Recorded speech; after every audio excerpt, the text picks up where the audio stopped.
I'm your host, Daquan Watson, as always, riding shotgun with me, my main man, Brian Allen. How's it going, dude? How goes it, everybody? Doing pretty well. It's starting Yeah, to actually get cold here the past couple of days in Texas. So maybe we'll actually have a winter. I don't know. see, we turned to our season where it's always gloomy and wet. So it'll be wet for like 30 days and then it's going to be dark forever. It gets seriously. If you look up in the Northwest, it goes from where it gets like the sun will come up at 9 9:30, and then it'll be down by like 4:30, 5 o'clock. Like you have a real spot. You can go to work in the dark and come home in the dark. Like it's crazy. But the trade-off is you get really awesome spring and summer months. So you got to take it. And that's what I love about being up here, honestly, is that in the spring and summer, you can be out until damn near 10 o'clock when the sun starts going down. So after work, if you want to do yard work or you want to work on something outside or whatever, like you don't have to be in a hurry because you just have all the daylight in the world. It's freaking awesome, man. It's awesome. In Seattle, do black kids still have to be home when the street lights come on, or how does that work? That's a good question. I've never thought about that. Probably not. I mean, yeah, that still puts you out to possibly 11 o'clock for what you're describing.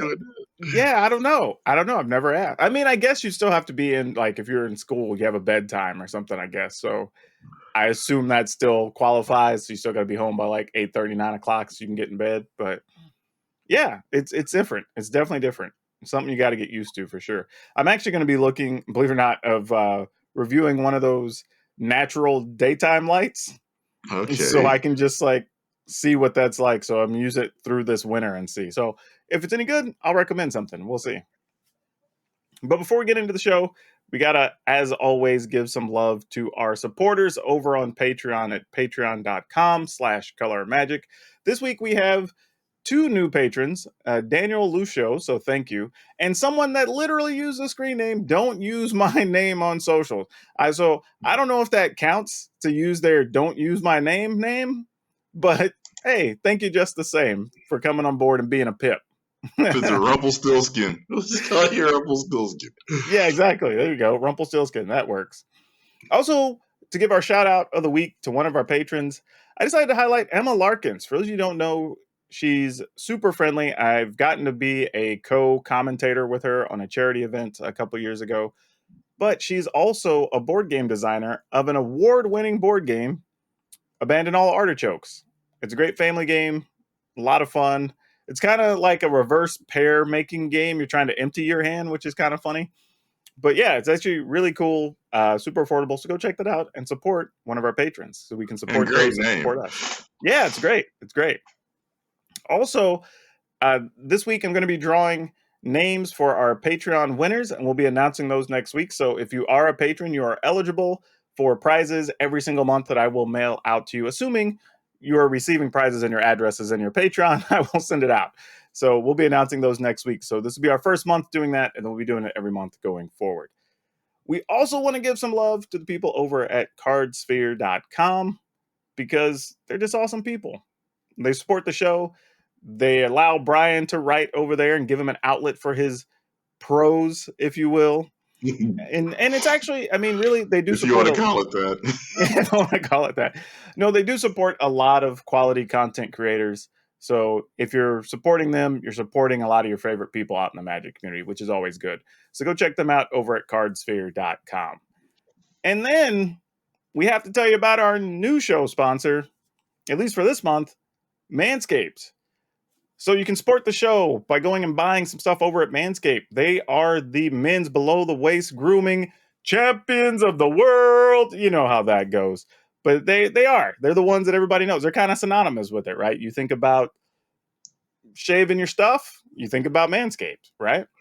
Or, deodorizing your stuff after you shaved it.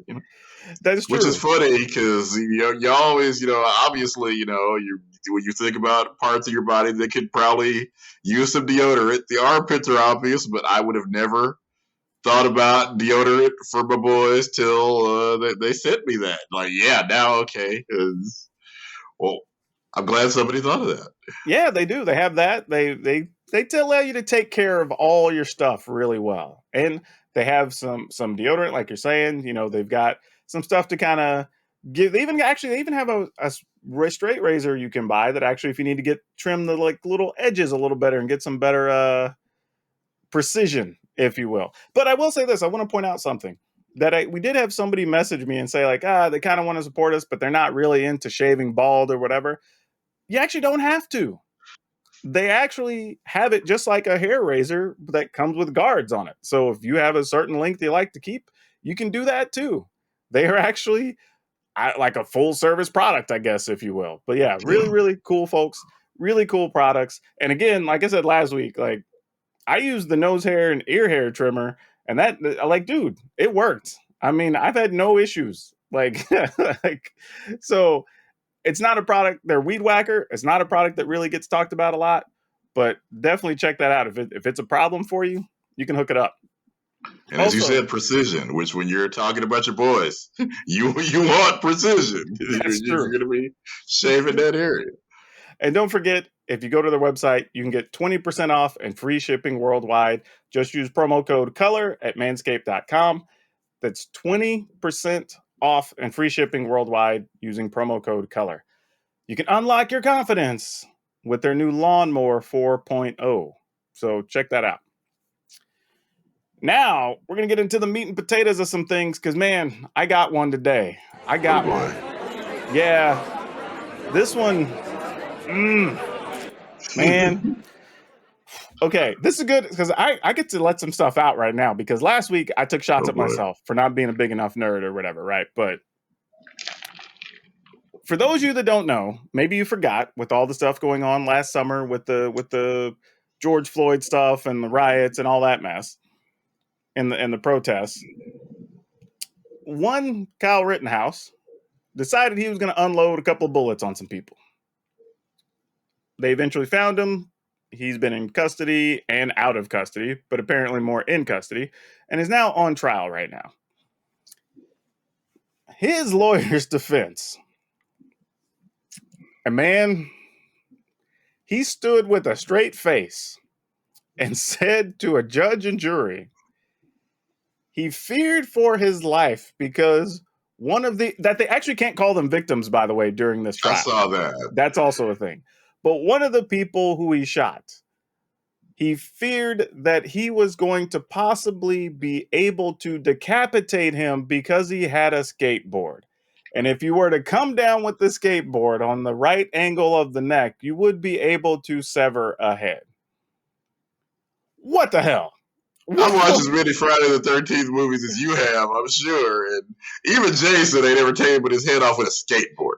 I'm like, do these skateboards have blades on the side? Like, what is? Yeah, what kind of skateboard? It's just, well, it's like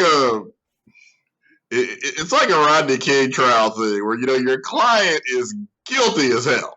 We got footage of your client committing the crime. And at that point, as a lawyer, what do? I guess skateboard defense is what you do. Yeah, like, here's my problem, right? And the only reason I really brought it up is because, we did talk about the George Floyd stuff when it happened and everything else. But this is a situation where is the line for, well, everything is a deadly weapon? Like, you know what I mean? Like, okay, well, my backpack could have had a bowling ball in it. That now could make it a deadly weapon. Like, you know what I mean? Like at what point are we going to say that everything you see is because we've already had issues and we've seen it publicly with police officers claiming like, well, I had to shoot him because I thought this random thing could possibly kill me and I feared for my life. Cell phone, just whatever. Like, if a black person has it, it's just a deadly weapon. We're all apparently like John Wick. We can kill you with a skateboard, a pencil, just any random object you might find around the house, apparently. Yeah, and that's the thing. And to bring this back to gaming, like this comes back to those conversations we've had where I've mentioned like, well, I don't feel comfortable going to certain places or certain towns or areas or whatever under certain conditions because situations like this crap come up or the stories we've heard from the officers where it's like, I don't want to get caught in a situation where it's just like, how do I even defend? What's my defense, right? Or do I just risk getting hurt or killed or whatever, not really doing anything? And it doesn't sound realistic But when you see situations like this, where a dude is claiming, well, he had to shoot him because he had a skateboard, like, yo, This come is on. already sounding like the affluenza defense, if you remember that one. Yeah, Where that I'm was a just bad one too. That was a bad I'm one too. so rich. I didn't know the difference between right and wrong. And you hear that and you think there's no way anybody will buy this, and then no way he gets away with it. But here we are. You know what I mean? Like, you would think not, but here we are. All right. I'm gonna pass it on to you. You can step up on the soapbox. I'm done. All right, Dr.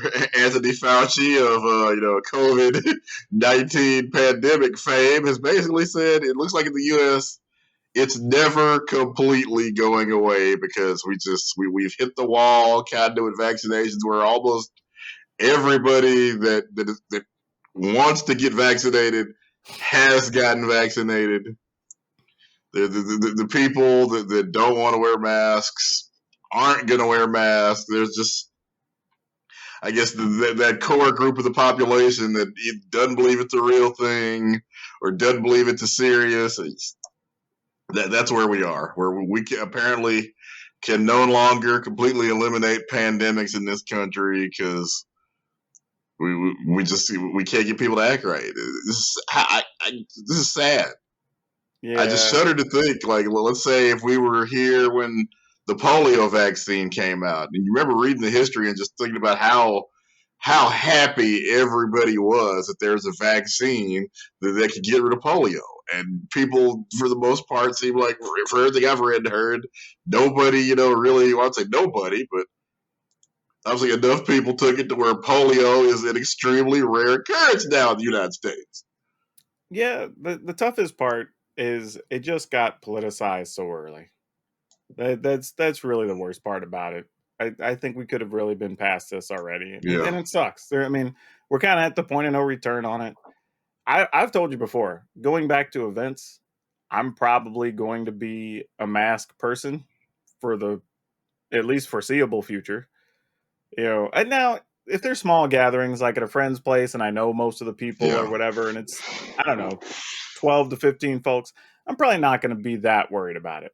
But if I'm going to a convention or some big tournament or whatever that's going to be hundreds, if not thousands of people, I'm probably just going to be wearing a mask from here on out. I mean, we've also seen, by our own guests we've had on the show, but also, all the research and everything that people aren't getting sick with other stuff because everybody's wearing masks and taking care of themselves and using sanitizer and all that. So like that alone makes it hell. I mean, I don't know about you, but in my social circles, I've seen a bunch of people saying they just haven't even gotten sick in 2 years. That they went to conventions and came back without getting the con crud for the first time. Which was just phenomenal. It's also, we talked about how just wild it is that we just knew we were going to get sick, and a lot of us didn't, and I didn't do anything about it. Just, hey, con crud, it's a thing, and because before now hadn't been anything really serious, you didn't worry about it. You just accepted that if you went to an event, you were probably going to get sick a few days later. But it's not a thing, and that's my problem, right? Because we have these situations where we can see when we go to these conventions, people aren't getting sick anymore. Like there has to be something to that that's not coincidental. I mean, I don't know. Like, and honestly, like it was kind of the same thing we saw with the police forces up in New York, whatever, right? I went and looked up the data on police officers that died to COVID-related symptoms versus on the job stuff. Their on the job stuff, I believe, was only like it was a little less than 400 deaths, like 390 something. There was already over 700 this year, as of like 2 months ago, already dead due to COVID. So almost double. Yes. And they were still like, nah, I don't want to wear a mask. I don't want to take the vaccine or whatever. And it's just like, yo, you wear bulletproof vests, you wear tactical gear and all those things when you feel like you need to. My thing is, you carry a gun, But their job is to go into these situations, these large crowds, these events, these concerts, these football games, whatever. So I'm like, I don't get it. Like me personally, like I said, I'm probably just going to be masked for a while. I mean, I've already gotten used to them to the point that I'll come home after having gone to the convenience store or grocery shopping or whatever, and almost forget I have the mask on. Like, I'll go and be putting stuff in the fridge or go to wipe my face or something and be like, oh crap, I'm still wearing the mask. Yeah. Right. So, I mean, it's not that big a deal to me. I mean, I guess if it is for you, it is for you, but like, I don't even hardly notice. I've gotten to the point I keep one in my pocket. I keep one in the armrest of my car, so I just have them. I have one in my coat pocket just in case I forget one. I can just snag one somewhere. But yeah, I expected COVID's going to be around a while. I mean, it's going to be, I don't know, maybe this generation's flu. I mean, like, I don't know. Yeah, because it's just, as you said, it's become so political. Every race, we end up talking about COVID or COVID precautions, and it ends up being bizarre. People are attacking school board members for suggesting that people should wear masks. And dude, I saw a video where two dudes came up to I guess it was a mobile COVID testing site. They had like these vans and they set up the tents outside the vans or whatever, and you can come by and they'll just test you for free. They just came by and started overturning all their crap, like throwing their canopy over, flipping their table. And I'm like, really? Like, even if you don't think it's a thing, like, come on, people. Like, but yeah, I think events, if you just want to be healthy, not get sick, probably going to be best on just wearing masks for a while. That's at least the camp I'm going to be in. But that being said, we like sharing fun and interesting and odd facts sometimes. So, Brian, what do you have this week? Well, Blizzard / Activision had their investor call for this quarter recently, and Overwatch 2, Diablo, I think 4, I believe it is, are apparently not coming out till maybe 2023 at the earliest. When half of the people end up leaving your company, either voluntarily or involuntarily, lo and behold, it gets really hard to put video games out. Man, I'm just thinking, how hard was that phone call to make today? Yeah, like, hey, stockholders, all the stuff we were planning on making money on next year, none of it's happening. Basically. Oh, I'm just thinking, like, at some point, this is the one time you're going to have to, like, so all that stuff you've been hearing in the news. Yeah. Oh, that had to be rough. That had to be a rough one. Oh, gosh. That's just circle of the wagons right there. Because, I mean, they had already talked about how, Overwatch League this next season was supposed to use Overwatch 2. So we've gone from that to, it ain't even coming out. And because of apparently the Overwatch 2, whenever it comes out, they switched from 6v6 to 5v5. So I'm sure a lot of teams are already beginning to fire people because you weren't going to expect to need as many people if you're playing, one. If the game is one person shorter, and now it's like, oh wait, I guess, hey, let's go. It's a disaster. It's just an unmitigated disaster right now. Extend those contracts for 1 year. Yeah. Got to do something. And that assumes that people haven't already gone on and found another team, which you would be within your right to do if your previous team has said, hey, we only need one tank or one DPS because we're playing a different game now. That's true. That's very true. Yeah, that's a tough one. But we sort of saw it coming, right? Whether voluntarily or involuntarily, some people have left the company. So, I mean, you got to restructure and you got to hire people. It's going to be difficult. Well, what I learned was interesting because I think I mentioned it before. I have a new review and reaction channel where I'm reviewing products and trying new things or whatever.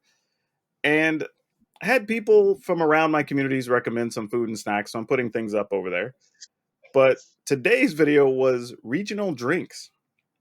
And apparently they make spicy ginger ale, which is a weird thing. I'm not going to lie. I expected to absolutely hate it, but I didn't hate it. It actually was all right. Flavor-wise, it's pretty good. The only issue I had with it, it's called Blenheim, by the way. Here's the empty bottle from the test. I don't know if y'all can see that. There you go. For those of you that are watching on YouTube. But my issue is I couldn't think about when I would want to drink it. You know what I mean? Like every other drink, I'm like, I'm a little bit hot, let me grab one of these cold beverages. Yeah. Or I'm having this type of food, let me have this drink. Or I can mix this with like milk or ice cream or whatever, and I'll have that. But like, I don't know when I'm ever going to want just a spicy ginger ale. So it was kind of like a weird conundrum that like I drank it and went, oh, that tasted pretty good. But compared to all the other things I had on the same video, I'm like, but I can just drink these others whenever. Like will have a mood or an opportunity or a scenario pop up where I want those. I just don't know where I want like a spicy ginger, unless maybe there's some like really cool alcoholic drink or something, maybe that it needs the spice or whatever. I can't think of a time I would ever He keeps want it. coming back to the spice, doggone it. You Yeah, claim you've never seen Dune. And here you are constantly trying to sell us the spice. What's that's up? true. But for anybody curious, you can watch me try the Blenheim ginger ale, Werner's ginger ale, Cheerwine, actually, and some Autocrat coffee syrup, which apparently is a thing from Rhode Island that I'd never heard of, but you make coffee milk with Wait, it. Autocrat? Yeah, that's the name of it, name of the company. I swear to God, I probably still have the container. Oh, no, it's downstairs. But like, What is that, yeah. like for dictators or something? Yeah. Hey, Just saying. It's that is apparently the weirdest name for a beverage I think I have ever heard. it's apparently really old, and it's been a thing in Rhode Yeah, Island it for a sounds while. like it. So, but it's really good. I don't know what to say. But anyway, check out the video, PowrDragn Reviews and Reacts. It's over there if you want it. Oh, man. Anyway, let's get to the news of the week. All right, one of the fun things that happened this past weekend was Degenerate Gaming, which I'm now working with, actually had their first Creator Open. And what this was is it was a Magic tournament. It was standard format. They actually allowed any content creators, I believe, to participate, and then any members of the Degenerate Gaming Patreon. So it was pretty cool. It was a way for, like, if you're a Patreon member, you got to participate against all these content creators that you watch all the time or listen to or whatever. So that was actually pretty cool. I mean, it's like a community event because it's not often that fans of people also get to compete against those people, right? Maybe if you follow them on stream, you might get to game against them once or twice, but like not really in a competitive setting.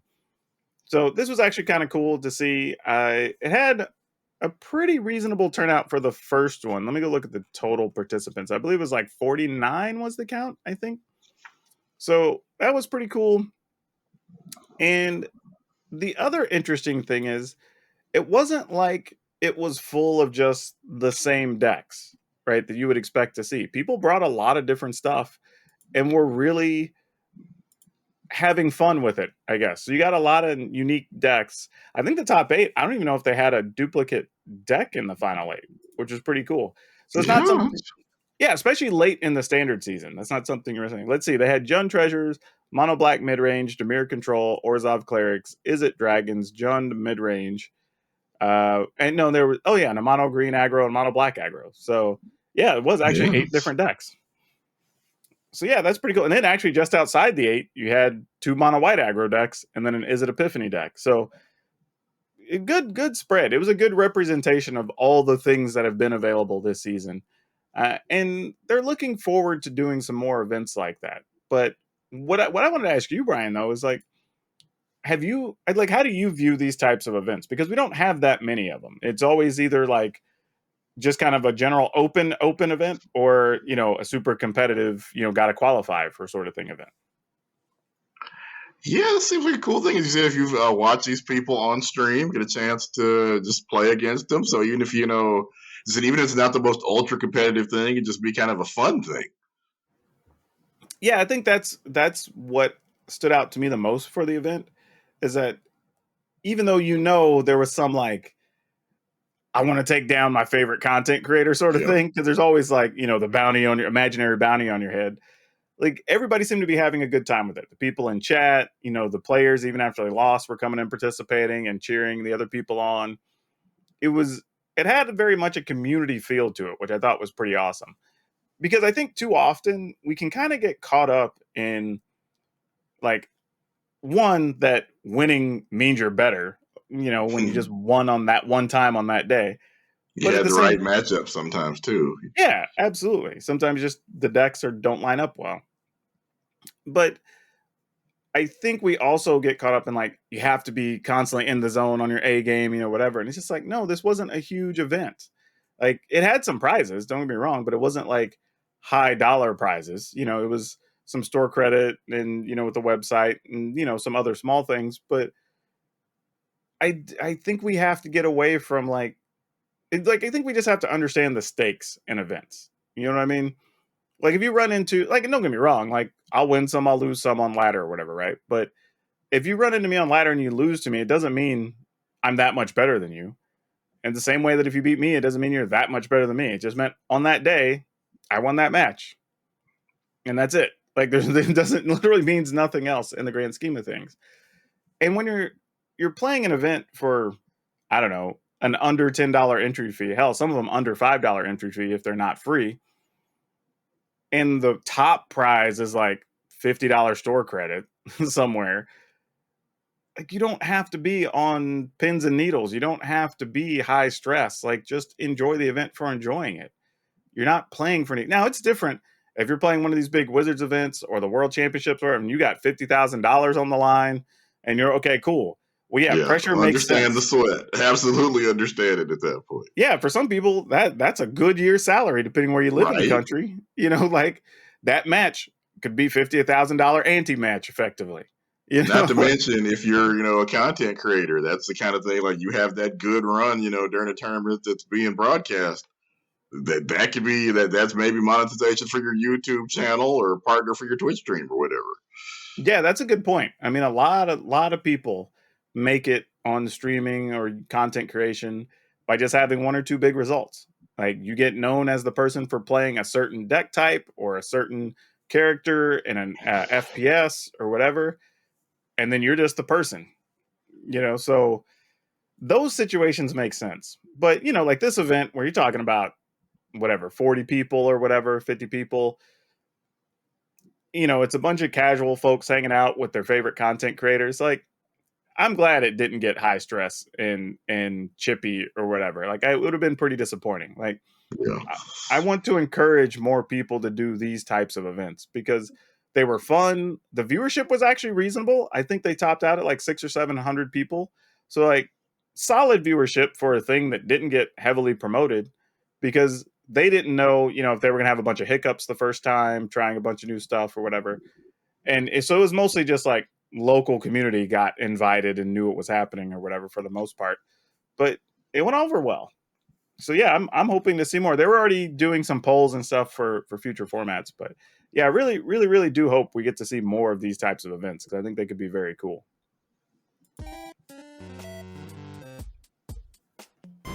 But that does bring us to Crimson Vow, because by the time people are watching this or listening to this, there's maybe one more day of previews. I think the way things line up. So the one thing I do want to say is we've seen a lot of upgrades to existing decks. There's cards that I think almost every deck can use. I think there's some strategies that were on the edge, like when you're talking about like zombie themed decks and vampire themed decks, that sort of thing.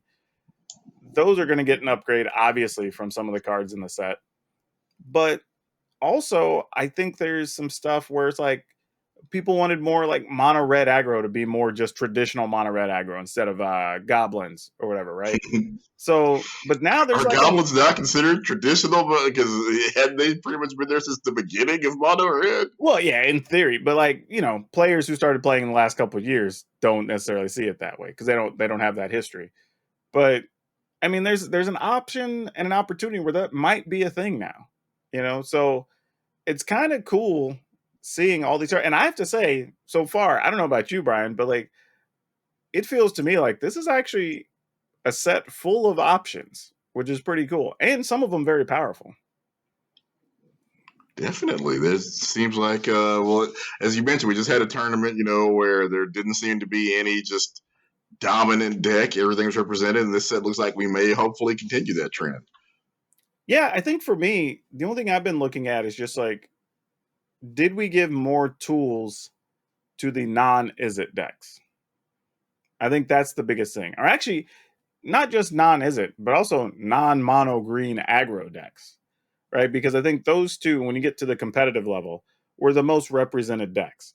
So I think, and don't get me wrong, I'm not saying we need to kneecap those and just cripple them, but bring other things at least closer to the same power level to diminish their percentage of the metagame. I think those decks are always going to be good. They'll always still be popular.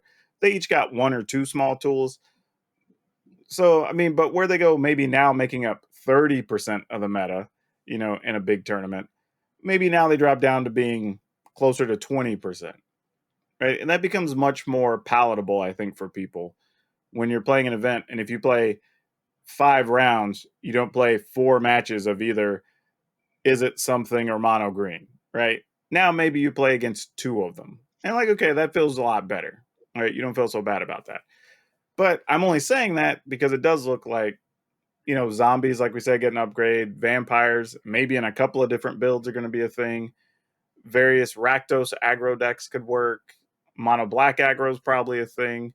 Even the mono white decks got a couple of things to pick up. Those decks were already good. So I'm looking forward to what this new standard might look like, honestly. One thing I want to ask though is, have you seen any cards that stand out to you or that you really like so far that have come up? Definitely Headless Rider. I don't know if there's really going to be the tier 1, but it was just a good Headless Horseman card for that. That's, you know, the thematic and good for me. Somewhere Washington Irving is smiling down that we got essentially a Headless Horseman card that does cool things. That's the 3 mana 3/1, right? That Yeah, actually, where yeah, every time either Headless Rider or another zombie dies, you get a 2/2 zombie token. yeah, that So one it seems actually like is. fun, definitely thematic. I mean, it's the Headless Horseman, you gotta love it. Yeah, that one's pretty cool. And actually, not even the first Headless Horseman we've had in Magic. I believe it's the third one because I know Oh wow, okay. the oldest one is from the Dark, and I believe there was another Headless Horseman variant or something in the last time we went to Innistrad. Maybe it's an Eldritch Moon.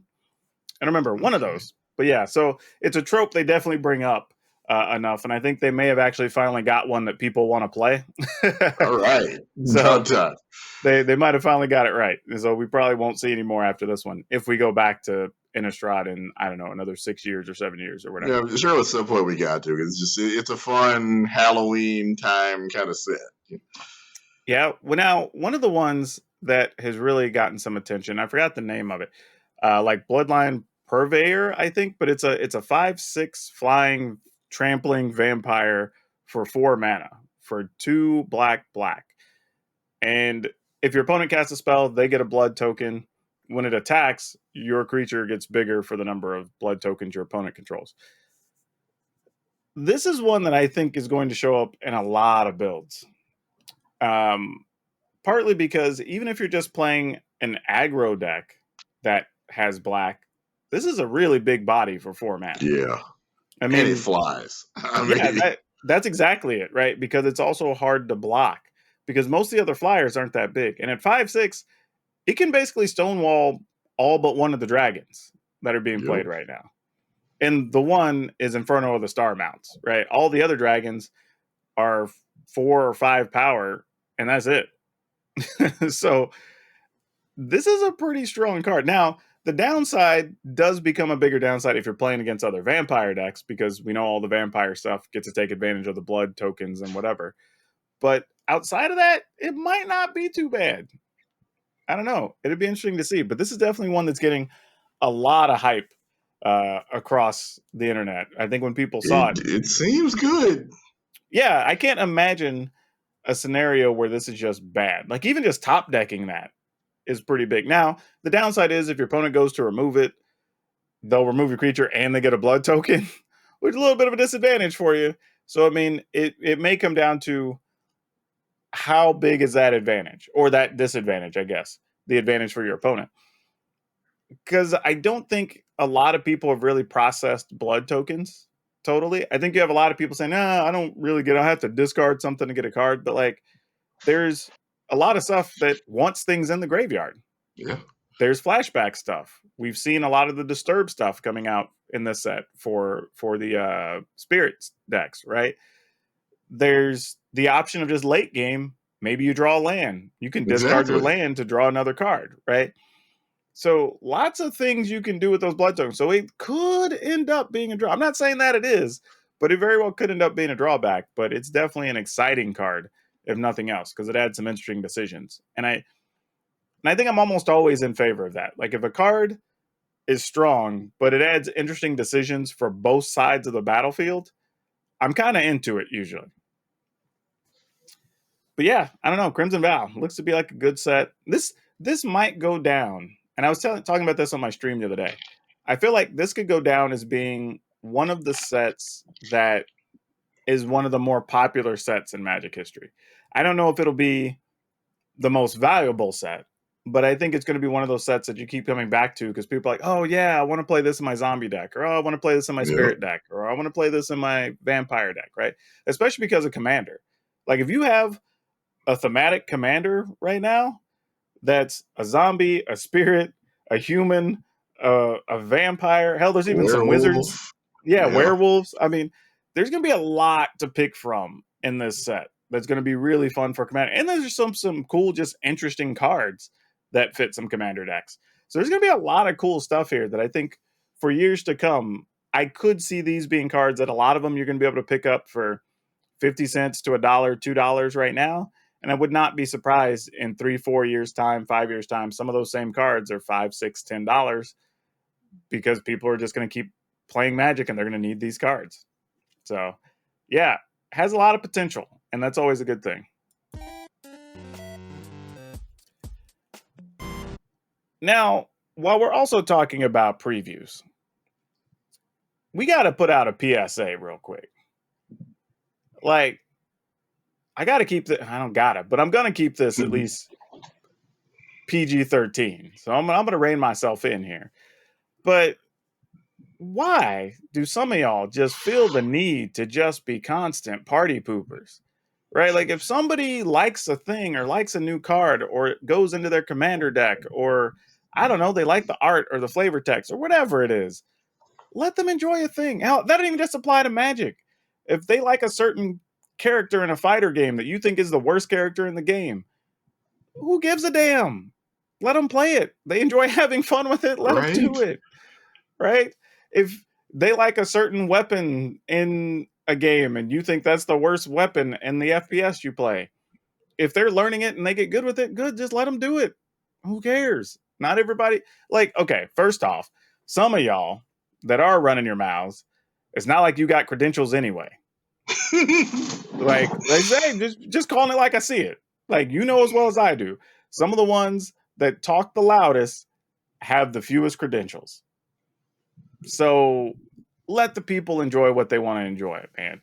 And even if you are, that I don't know, platinum level player or whatever, for people that are just trying to have fun, like you say, enjoy playing a card or a character, like these are games. We're supposed to be having fun here. Yeah, I think that's exactly it, right? It's about fun and enjoyment, entertainment. Like, just if they see a new card and they want to be excited, like right now, I saw somebody, they hopped in my Discord the other day. They were excited about that new 7 mana, 7/6 worm or something that gains life when it comes into play, I think, and then you can exile it from the yard to gain life. I think the card's not very good at all, but you know what? They're excited to be able to build a deck with it. Cool. I wasn't going to tell them. Sometimes it's fun to play with that weird thing that necessarily isn't good. Just if it works that one time, if it works one time in 5 rounds, you've had fun. Yeah, and that's my thing. I wasn't going to tell them to not try. Like, go ahead. And I mean, if they ask my opinion on it, I'd say, yeah, I don't like it because it's a little bit pricey, and I could be doing this with 6 or 7 mana or whatever. But if you want to buckle down and go for it, yeah, have fun. That's the whole point. Experiment. But it's just tough when I've gotten to the point that I've started blocking some people on social media. Like, for real, if all I see from you during a preview season is you're just trying to crap on everybody who likes a thing, then like, cool, I just don't need that in my life, dog. Like, I just don't need that negativity. I ain't got time for it. You don't want that writing on the wall. Yeah. So if you just wonder why you ain't seeing my post anymore, well, it ain't an accident. Just saying. Because and honestly, I enjoy my social media quite nicely, I have to admit. So, when you don't have that, and don't get me wrong, I'm okay with people having opinions. And if somebody's having a question on strategy or they're talking about putting it in a certain deck or whatever, great, have that talk. Right? That's what that's for. But if it's somebody just, oh man, there's a new, I don't know, there's been a bunch of random things, a new frog I can put in my frog deck or whatever. Going in and bashing the frog doesn't do anything. They don't care that it's good or not. Great. They're It's a building frog. Yeah, they're building a theme deck. They just want to build around it. Let them do it. Like, what's wrong with you? I mean, I see it all the time in so many games that people are, oh, well, you shouldn't pick this thing. You should do this. You shouldn't go with that strategy. You should do that. And I'm like, but if the person is having a good time, let them have a good time. Now, if they're saying, Right. I'm trying to do this, but I'm struggling and I don't know why or whatever. Okay, cool. Open up, help them work on their game, figure out the strategy they're trying to figure out, whatever it is. But if, and I see that on people's streams. If the stream's happening and the chat's happy and the streamer's doing their thing, you sitting there going like, well, you should probably pick this card. You should probably do this thing, or you should probably attack this person. Or you should probably. Nobody cares. They were having a great time before you opened your mouth. Like, learn to read the room. Seriously. And I've done that walking in people's stream because I've been like, what's even going on? Why would you do this? Or but obviously, yeah, they're having a good time. It's a meme for the chat. The chat's enjoying what's happening. Cool. I'll just hang out and be part of the community. Like, who cares? I'm not going to correct somebody. That's silly. Let them do what they're going to do. But anyway, just want to put that out there because, like, man, some of y'all got to just. I feel bad for some folks. Some of y'all just walk around being sad all the time. It's true. You gotta. If you're harboring that much negativity, there ain't no way you ain't sad a lot of the time. Like, you go get some therapy, and I mean that seriously. Now, there's one more thing I do want to address before we get to the dinner table this week, and it's that the two biggest organizations running tabletop gaming events right now, it's particularly Magic events, Star City and Channel Fireball, also both very big websites. Star City Games had their invitational this past weekend, multi-day event, multiple formats. Channel Fireball's got the big Magic the Gathering Vegas, because they can't call it a Grand Prix, in Vegas in 2 weeks, I think. And neither one of them has coverage scheduled. Star City just had theirs, no coverage. There was a few social posts I saw that highlighted a couple of people getting paired up for a match. And a couple of them, they came back and reported who won or lost on it. And they showed, like Corey Baumeister won, and they showed his picture, and he had a little short video. But I don't understand, right? Like, you did all these online events for Star City to get people qualified.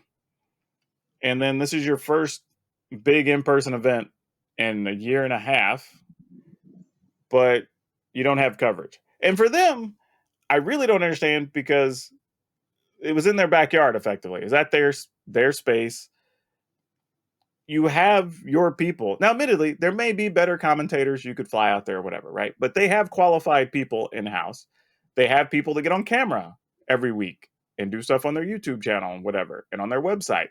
So why not have coverage? Like, I don't understand. Now, Channel Fireball also, let's say, like, they're also doing what's going to be the largest Magic event easily in the last 2 years, because COVID's kept a lot of events from happening. You could probably find the money for coverage if you know you're going to have that many people. Also, they had all this other stuff for Flesh and Blood over the last 2 months, 3 months, at least 2 months. So maybe Fab ponied up some of that to help pay for it, but at the same time, like we talked about, that's Flesh and Blood is trying to make a name for themselves. So I get that. But I also bet you could find funding for this event, whether it's from Ultra Pro, Wizards of the Coast, whatever. Like, there are a bunch of people that if you told them, hey, we're going to run the one big Magic event for the year, we have all of these content creators and personalities coming out that we're promoting and doing all this stuff, like, there's going to be eyeballs. Right? I guess at the end of the day, it looks like the two major people that are doing it have decided that's not how they want to spend the money. Which is so weird to me. I don't understand. Because literally, That's all people were asking for all weekend on Star City's thing. It was like, hey, where's the coverage link? Hey, are y'all going to do coverage? Is there going to be anything anywhere I could watch the games? Blah, blah, blah. Like literally every post I saw from the Star City thing, there was somebody asking about coverage. Literally 100% of the ones I saw. And I guess did they respond and say, hey, maybe next time, or just kind of No, what they was literally just said there's no coverage. and then That's that was it pretty much. Yeah. When I saw a response, they obviously didn't respond to all of them, but I just don't understand. Like hell, they could have flown me out and I'd have done commentary. I mean, like if it was a matter of finding people, I was available. Just saying, like I could have been had. So I don't really understand. Especially again, they're doing all this promotion of tons of personalities coming out there who are going to be at the event. So they're putting up social posts for everything. You know, they've gone and made all the steps to make it safe. They're checking for vaccines and doing all this other stuff. Like, so they know it's going to be a big deal. But for some reason, no. And I wish I remember who it was. It wasn't Fire Shoes. It was somebody else, I think. But they went out and got a sponsor just to do their own on-site coverage, to try to at least do text coverage and share stuff on social or whatever, because nobody's doing anything. Like, that was going to be my next question is like, is anybody else kind of, because usually when there's a gap like that in coverage, that's when somebody else can make a name for themselves. Yeah, and it's just odd to me that like you have not only somebody who's like, well, fine, I'll at least do the bare minimum coverage, and then somebody who's paying that person to do the bare minimum coverage, which means Channel Fireball could have found somebody to pay them to do real coverage. So we know that the want exists and people are willing to pay to put their name on it because they know how big it's going to be. So like that's the part I don't understand. It's not like, oh, we can't find people to pay for these things. I guarantee you, if you gave me 4 days, I could find you people willing to pay enough to at least at the bare minimum cover the cost of the commentators and getting them out there. You may have to pony up to ship your equipment down there and cameras or whatever, but like I can at least get you half the way there without having all the connections and everything else that they already have from having done it a bunch of times. So like I don't understand. Even because I was with you, I thought maybe it's a money play, right? Maybe they each didn't want to do it because there are costs. I mean, people think coverage is free, but it's like no, you do have to pay labor to set up stuff. You have to have a technician on hand. You have somebody who's basically playing the role of producer to make stuff sure you go in and out of commercials at the right times. You know, you have runners that are taking stuff between your judges and your commentary staff to make sure everything's on the same page constantly. Like there's things you have to set up and do. Right. And then you're paying your personalities to be on camera and all that. So like there are costs. But when you're talking about people wanting coverage badly, because there's been no real big events except for Worlds, and Worlds do great coverage wise, by the way, right, in multiple languages. But there's been no big events to do coverage of in over almost 2 years at this point. Like you know that it's going to be a draw. Like I don't think I ever remember a time where I saw that many people asking for coverage links or whatever on social media.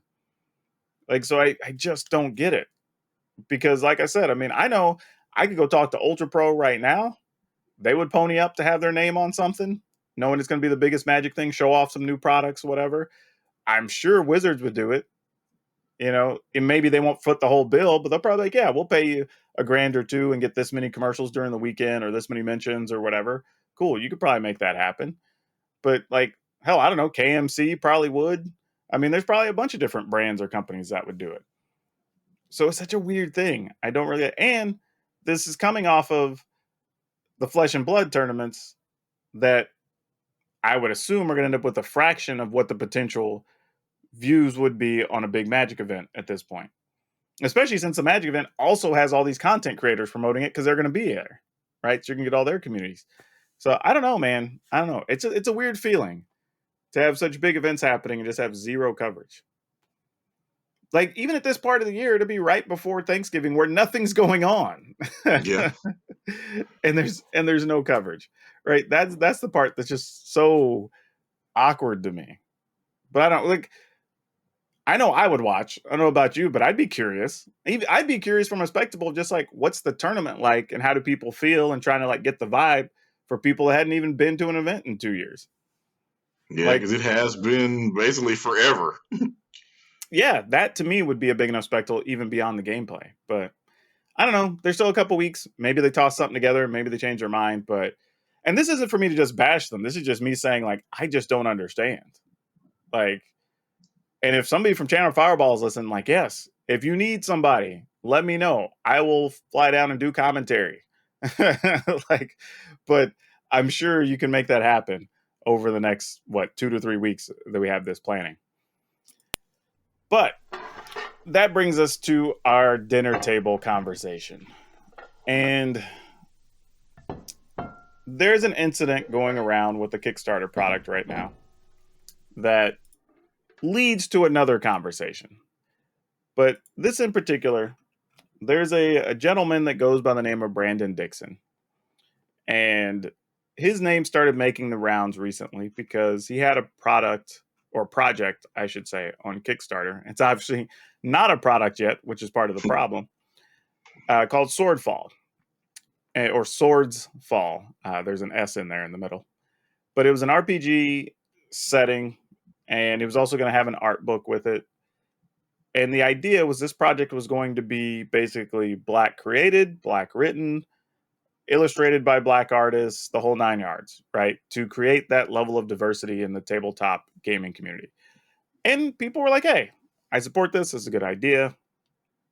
And they raised $120,000, which is no small change. Like, that's a good project on Kickstarter. But then as the months have gone on and stuff hasn't been delivered and people have been checking in, he's not responded to some people. He's had some insufficient answers. Stories have started coming out that he didn't even pay his writers and he didn't pay his artists. He didn't pay his artists like he said he was going to. The game wasn't as far developed as he made it sound like it was. People who've called him out on it, he's threatened legal action, which, by the way, that threat is always meaningless because when you can't even afford to make your damn thing when you made $120,000, how are you going to pay a lawyer to come after me? Like, quit lying. Like, and what would even be the basis for that? Like libel? Like, it's not libel as long as you haven't shipped a product. Yeah, exactly. If they can show like, hey, I have nothing that shows you paid me. Yeah. Ta-da! Like that's As we just say in journalism, truth is an absolute defense for libel. And until he ships a product, he's got no case. not even ship a product, just pay the people that were on the product. Pay the people who worked on the product. You got That's no case until you do that. But the reason I bring this up, like, even that aside, we know he messed up. He's not being a quality human right now. There's also been, which I haven't seen the stories, but apparently there was some discussion of him having fetish-sized some non-binary folks. I don't know the truth of that. I haven't read that part. I'm just saying it's out there enough that it's at least an underlying story to the whole thing. But I bring this up because it feels like at least once or twice a year, I see some stories going around social media where people feel duped because a Kickstarter product didn't deliver. And one of the things I want to and this is also for those of you who plan to run a Kickstarter, but as well as for those of you that want to shop on Kickstarter. Now, I'd have to go check my account. I don't know what the actual number of items is I've gotten from Kickstarter, but it's a good amount. And I've only had one thing not deliver, and it was in the very beginning. I won't say the very beginning of Kickstarter, but early on. And it was an item that it was like a color changing workout shirt. And the guy ended up basically doing a similar thing to this, where he just the guy really underestimated how much it was going to cost for production, and then he couldn't get all the things he wanted. And then like some colors didn't come out the way he wanted, so he had to redo the production of them, and ultimately ended up only delivering something like some small single digit percentage of the things he was supposed to deliver, which led to him literally having a case with like I want to say the Pennsylvania State Attorney General, and like it got real bad. Real bad. But that got me looking at other projects I've been involved in or bought from or whatever. And it's always about looking at the item. So I'm gonna break this down here. And if I can, I may try to get this on camera for YouTube. But you can go to Kickstarter.com, Type in Swordsfall, SWORDSFALL, if you want to kind of follow along for this portion. But if you go down the Kickstarter, he has some reasonable stuff where you can do the $1 pledge if you just want to give them some money to say, hey, I want to support and follow for updates, but I don't necessarily have the money to buy, which a lot of people do. You can only have a $1 to $5 level on most of these. He has a $30 level, which is just for all the digital stuff, which is like, all right, cool. Seems reasonable. But then even at $50 to get all the digital stuff, then a hardback book and the art back or the art book and all this stuff, like then it starts to get a little expensive. Because remember, at this point, he hasn't even paid all of his artists yet, much less the production of the books and any of the writers and any of that other stuff, right? Like that's all got to come out of this like $50 and $60 per book. And then you also have to consider shipping costs and everything else. And then if you don't ship them yourself, which, you know, with 2,000 backers, let's assume over 1,000 of those are probably going to want physical copies of something in the Kickstarter. You're probably going to use a shipping house or warehouse, and they're going to charge you $1 or $2 per item that goes out the door, generally speaking, if they don't charge like a percentage for each thing. So that's another big chunk of change, right? So there's already a lot of money going out of the door out of this 120K. And then you start looking at what really buries a lot of these Kickstarter projects, and it's the stretch goals. Because everybody, like, one, F your stretch goals. The average person doesn't even give a damn. They really don't. Seriously, most people I know, if you ask them, it's like, oh, the stretch goals are cool, but I pitched in or I bought because I thought the item or the idea or the project or the concept or whatever was cool. And that's why they're giving you the money. Anything else is just a bonus. Because a bunch of those people, you know what they do? They go and they back it before you even reach your second stretch goal. And then you end up having 6 or 7 stretch goals, and then they get a bunch of bonus stuff. They never even came back to check your thing again, right? They might have gotten an email that says, hey, this successfully funded. And then they go see all the stretch goals. And they're like, oh, that's sweet. I'm going to get this other stuff. But they'd already given your money well before you got there. And what people don't realize, one, and I saw this with Reaper Miniatures, because they had some huge Kickstarters that did millions. They actually lost some extra money. They still made money on their project, mind you, but they lost profits from what they would have had because of the time they ran it. At the beginning of the year, shipping costs went up. So they didn't have that figured in. And when they were shipping like racks of stuff, like some of those things you were getting like 80 miniatures or something or whatever, right? That adds weight. And the same thing on these stretch goals, right? If you're like, oh, okay, well, now you're getting a set of dice and now you're getting a button and a pin and whatever, right? Okay, well, once you start adding 4 or 5 items, okay, well, now you've added another pound, right? Like, okay, well, that's going to add another $1 or $2 of shipping to every box that goes out the door, right? So those things start to add up. And then again, which we didn't know this at the time, but if you're adding all these things about, okay, well, there's going to be this extra story and there's going to be these extra character things and these extra maps and there's this whatever, well, there's still somebody's got to do all that work. And he's got to pay for that too. And then there's like, you can get special finishes on things and people do like foil covers and this, that, and the other, and those have an extra cost. So there's a lot of things. So a lot of times when I'm looking at Kickstarters, I try to look at what do I think the actual costs are, right, for the thing I'm buying. And do I feel this is reasonable? And then I look at the rest of what they're trying to offer in their package, even with their stretch goals, and say, okay, if they do reach another $20,000, are they able to deliver on this? Like, yeah, probably. But when it's like, okay, we're going to make this special case, or we're going to make this bag, or we're going to do this thing. And I'm like, ooh, I know how long production can be on those, right? Ooh, I know how difficult that can be if the measurements aren't right. Okay, well, maybe they're not going to deliver on time. And I don't even mind you delivering on time if you're honest about it, right? If you just say, hey, you know what? This cost us more than we thought. Or hell, especially right now, you'd be like, man, the facility we were getting it from has like COVID issues. Everything's backed up 2 months, you know, whatever. Like, cool. As long as you're being open and honest about it, I don't care. Honestly, even for Brandon Dixon here, right? I think had he not been so defensive and he just been upfront with people, I don't think people would have really cared. I think they would have cut on some slack. If he just said, hey, look, this is costing us a little more than I thought. I'm going to need to get another 5K, 10K, whatever together to make sure we make the production run and I can pay the artist or whatever it was, right? I think people would be like, that sucks, but hey, I get you're trying to do right by everybody. As opposed to, no, it's fine. It's coming along. It's going to be okay. Oh, this person doesn't know what they're talking about. Oh, they're lying about me, whatever. And then now all of a sudden it's like, well, are all these people lying? So now you just look bad. And now you're going to have a hard time getting people to support your product. Even if, thinking optimistically, once you deliver your product, you're going to have a hard time getting people to support it further or future products or whatever. So yeah, I don't know. All I say is like, I've been very lucky, but like I said, I try to look at what are realistic costs, what are realistic timelines. When you're saying, hell, this dude posted he was going to deliver some of this stuff in March through May 2020. Wow.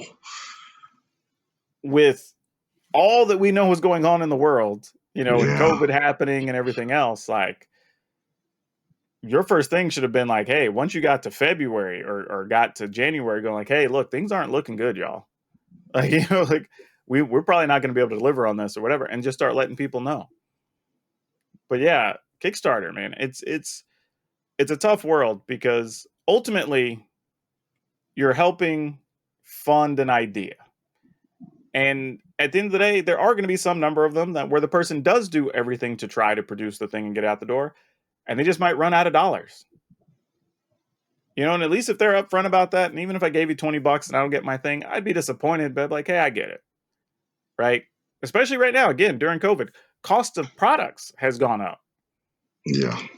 If your thing requires extra paper, extra lumber, whatever, that's expensive right now. So in some cases, your cost of production could be up anywhere between 50 to 120%.